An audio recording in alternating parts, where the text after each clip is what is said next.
नमस्कार दोस्तों, स्वागत है आप सबका आपके अपने चैनल अल्फ़ा प्लीटर्स में। अपने पिछले वीडियोस में हमने लगभग जितने टॉपिक्स हैं जो कि सेक्शन 45 तक के हैं वो सारे कवर कर लिए हैं।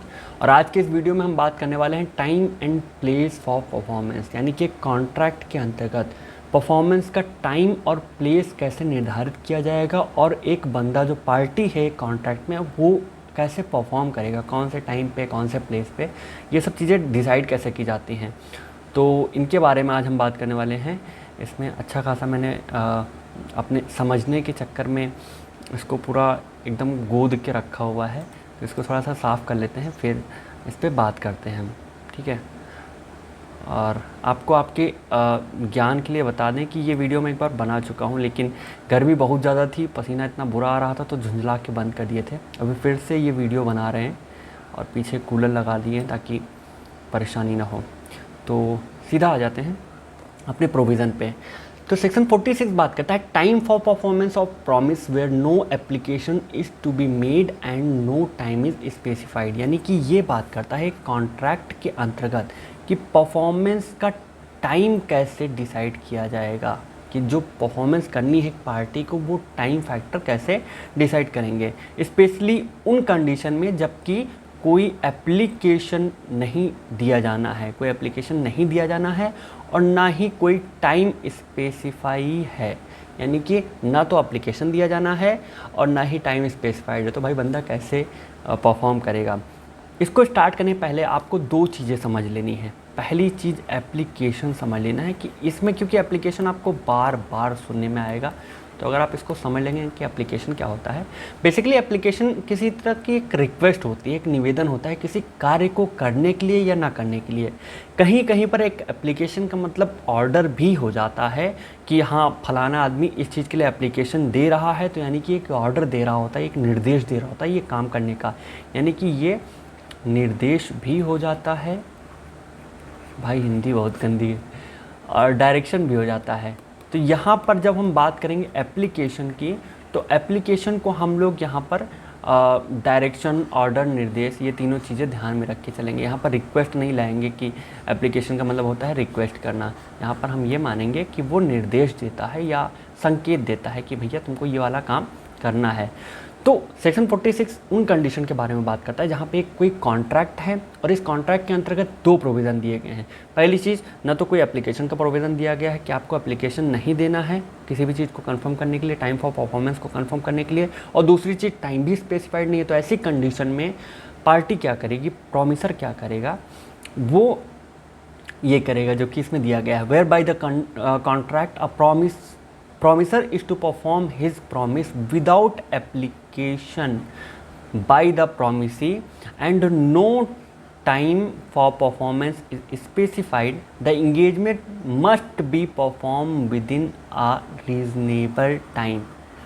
रीज़नेबल टाइम बड़ा अच्छा चीज़ है, ठीक है। रीज़नेबल टाइम बता के एकदम उलाझ देते हैं, आदमी भन्ना जाता है कि क्या यार हर जगह रीज़नेबल टाइम, सर्कमस्टेंसेस ये सब दे देते हैं। तो आप ये समझ सकते हैं कि इसमें ये कहा गया कि एक ऐसे कॉन्ट्रैक्ट में, एक ऐसे प्रॉमिस में जहाँ पर ना तो कोई एप्लीकेशन का प्रोविज़न दिया गया है ना ही टाइम स्पेसिफाई किया गया है, ऐसी कंडीशन में जो प्रॉमिसर है वो अपना पार्ट परफॉर्म करेगा एक रीज़नेबल टाइम के अंतर्गत।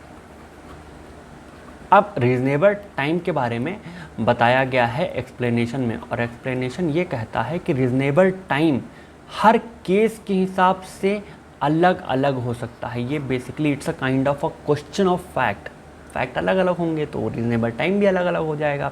जैसे अभी आपको मैं बताऊं, जैसे हम लोग हॉस्टल में रहते थे तो हमारे साथ हमारा एक दोस्त रहता था, पंकज नाम था उसका। तो उसका कभी कभी जैसे तबीयत ख़राब हो जाता था ना, तो हम लोग जहाँ पे खाना खाते थे मेस में, तो टिफ़िन वाले भैया थे हमारे, तो कभी कभी वो खाना खाने नहीं जाता था, तो मेरे से क्या बोलता कि भाई जाके टिफ़िन वाले से बोल देना कि भैया मेरी टिफ़िन रूम में पहुँचा दे। तो मैं गया टिफ़िन वाले के पास, रुको यार कैसे लिखेंगे इसको, हाँ वेट, मैं गया टिफ़िन वाले के पास, मैंने बोला भैया हम खाना खा चुके थे। खाना खाने के बाद हमने बोला भैया पंकज खाना खाने नहीं आ रहा है, पंकज का टिफ़िन आप उसके रूम में पहुंचा दीजिए। तो अब मेरे और टिफ़िन वाले भैया के बीच में एक प्रॉमिस हो गया है, उनको पता है कि किस जगह पे पहुंचाना है, लेकिन मैंने टाइम नहीं बताया है। टिफ़िन बताया है, तो फैक्ट के हिसाब से, क्वेश्चन ऑफ फैक्ट, उस सर्कमस्टेंसेस के हिसाब से, उस हालात के हिसाब से टिफ़िन वाले भैया इतना तो अंदाज़ा लगा सकते हैं कि ये एक रीज़नेबल टाइम टिफ़िन पहुंचाने का वो है जब लंच हो रहा होता है और हम लंच करके जो जा चुके हैं, यानी कि पंकज को जितनी जल्दी हो सके आधे एक घंटे के अंदर टिफ़िन पहुंचाना ज़रूरी है। अगर वो आधे एक घंटे के अंदर टिफ़िन ना पहुंचा के अगले दिन 2-4 दिन में पहुंचाएंगे, पता चले पंकज भाई भूख के मारे टैं बोल गए, निपट गए तो ये गलत हो जाएगा, ये प्रॉमिस नहीं माना जाएगा, ये परफॉर्मेंस नहीं माना जाएगा प्रॉमिस का। परफॉर्मेंस तभी माना जाएगा प्रॉमिस का जबकि वो टिफ़िन को वो रीज़नेबल टाइम में 10 मिनट में, 20 मिनट में, आधे घंटे में, मुश्किल से मुश्किल 1 घंटे के अंदर पहुंचा दें, तो ये रीज़नेबल टाइम माना जाएगा। अब रीज़नेबल टाइम भी फैक्ट के हिसाब से, क्वेश्चन के हिसाब से अलग अलग हो सकता है। जैसे टिफ़िन वाले केस में तो ये दिन में हो जाएगा रीज़नेबल टाइम, लेकिन यही मैंने अगर किसी को ऑर्डर दिया, किसी बेकरी वाले को कि भैया केक पहुंचाना है, तो केक पहुंचाने का रीज़नेबल टाइम, क्योंकि पार्टीज़ रात में होती हैं, किसी का किट मतलब रात में एकदम 12 बजे कटता है, तो वो रीज़नेबल टाइम रात में 12 बजे भी हो सकता है, तो ये कोई आश्चर्य की बात नहीं होगी। सेक्शन 47 बात करता है time and place for performance of promise where time is specified and no application to be made. Simply आप इसको ऐसे समझिए कि ये भी एक तरह से सेक्शन 46 से ही है, लेकिन इसमें एक चीज़ जोड़ दिया गया है, वो है टाइम। यानी कि इसमें भी एक प्रॉमिस के अंतर्गत ना तो एप्लीकेशन दिया जाना है और ना ही प्लेस को, ना ही टाइम को डिफ़ाइन किया गया है कि किस जगह पे और किस टाइम पे परफॉर्म करना है। लेकिन एक चीज़ यहाँ पर स्पेसिफाई कर दी गई है जो कि है टाइम स्पेसिफाइड, एक सर्टेन डे स्पेसिफाई कर दिया गया है, यानी कि सेक्शन 46 प्लस टाइम फैक्टर यहाँ पे बता दिया गया है। अब इसको पढ़ते हैं।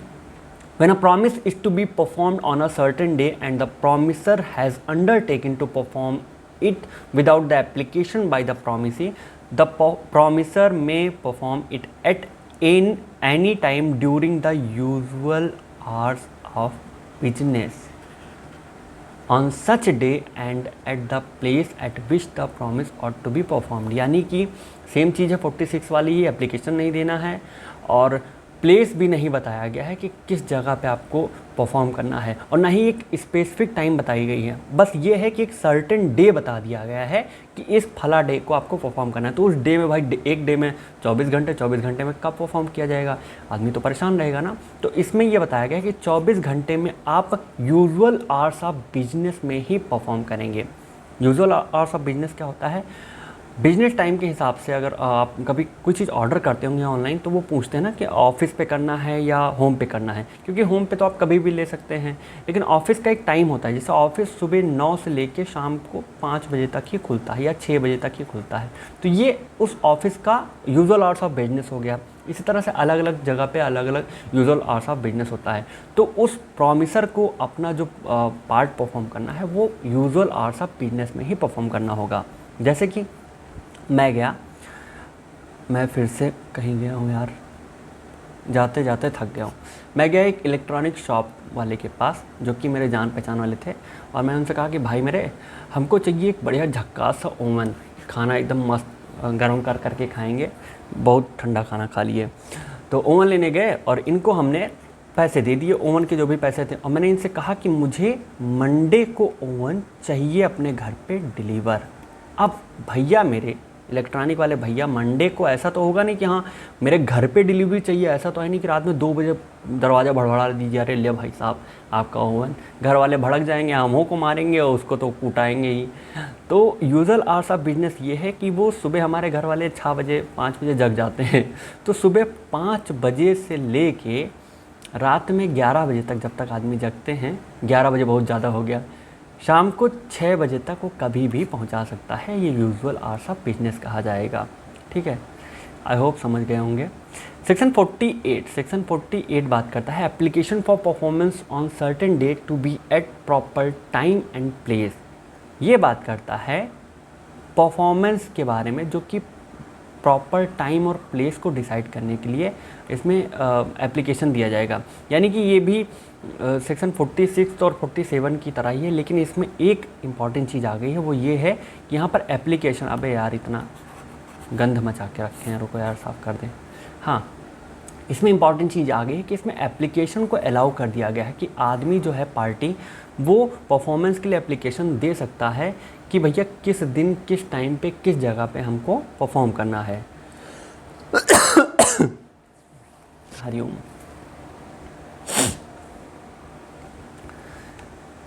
प्रोविजन दिया गया when a promise is to be performed on a certain day and the promiser has not undertaken to perform it without application by the promisee, it is the duty of promisee to apply for the performance at a proper place within the usual hours of business। अब इसको समझाने से बेहतर आपको मैं एक example दे देता हूँ। जैसे मान लीजिए कि मेरे घर में भतीजे की बर्थडे पार्टी है, ठीक है। मेरे घर में मेरे भतीजे की, अबे यार कलर चेंज करो, हाँ, मेरे भतीजे की बर्थडे पार्टी है, ठीक, भतीजे की बर्थडे पार्टी है। मैं गया तो मैंने क्या किया ना, मैंने आइसक्रीम वाले को ऑर्डर दिया कि भाई शाम को सब बच्चों के लिए एकदम चौकस आइसक्रीम चाहिए, वनीला वाली। तो मैं ये भी जानता था कि मेरे घर में बच्चे राक्षस प्रजाति के हैं, अगर पहले से आइसक्रीम मंगा लिए तो शाम तक कुछ भी नहीं बचेगा किसी के भी खाने के लिए। तो मैंने आइसक्रीम वाले को ये बोला कि मैंने उनको पैसे दे दिए आइसक्रीम वाले को, और मैंने ये बोला कि मैं आपको कॉल करके बोलूँगा कि आपको आइसक्रीम लेके कहाँ पे आना है, कितने बजे आना है, ये चीज़ मैं आपको बताऊँगा। तो आइसक्रीम वाले भैया अपना पार्ट तब तक परफॉर्म नहीं करेंगे जब तक मैं यहाँ पर फ़ोन करके एप्लीकेशन नहीं दूंगा, जब तक मैं उन्हें ये नहीं बताऊँगा कि आपको मेरे घर पे इतने बजे आना है, ठीक है, तब तक ये परफॉर्म नहीं करेंगे। यही चीज़ इस पूरे प्रोविज़न में बताई गई है। तो यहाँ पे ये मैं प्रॉमिसी हूँ और मेरा ये कर्तव्य बनता है, परम कर्तव्य, कि मैं फलाने आदमी को बताऊँ कि किस जगह पे आना है, कितने बजे आना है, कितना सामान लेके आना है। ये सेक्शन 48 कहता है। सेक्शन 49 बात करता है place for performance of promise where no application to be made and no place fix for the performance.